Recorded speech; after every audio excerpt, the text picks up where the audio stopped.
दिनांक 26/3/2026 पासून ते दिनांक 3/4/2007 पर्यंत अखंड हरिनाम सप्ताह पिंपरी येथे चालू आहे।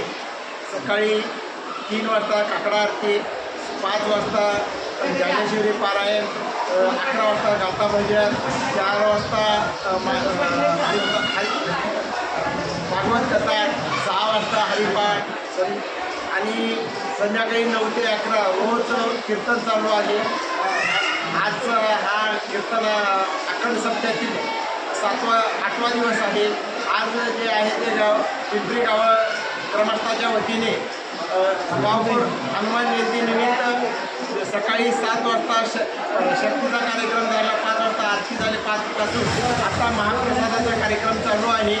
उद्या सकाळी ठीक 7 वाजता श्री धोंडुताच्या महाराजाची पालखी निघते आणि 9 वाजेपर्यंत पालखी पूर्ण गावाला गावभर फिरून मिरवणूक काढून 9 वाजता काल्याचं कीर्तन होणार आहे आणि काल्याचं कीर्तन झाल्यानंतर काल्याचा महाप्रसाद होऊन सत्याची सांगता होणार आहे।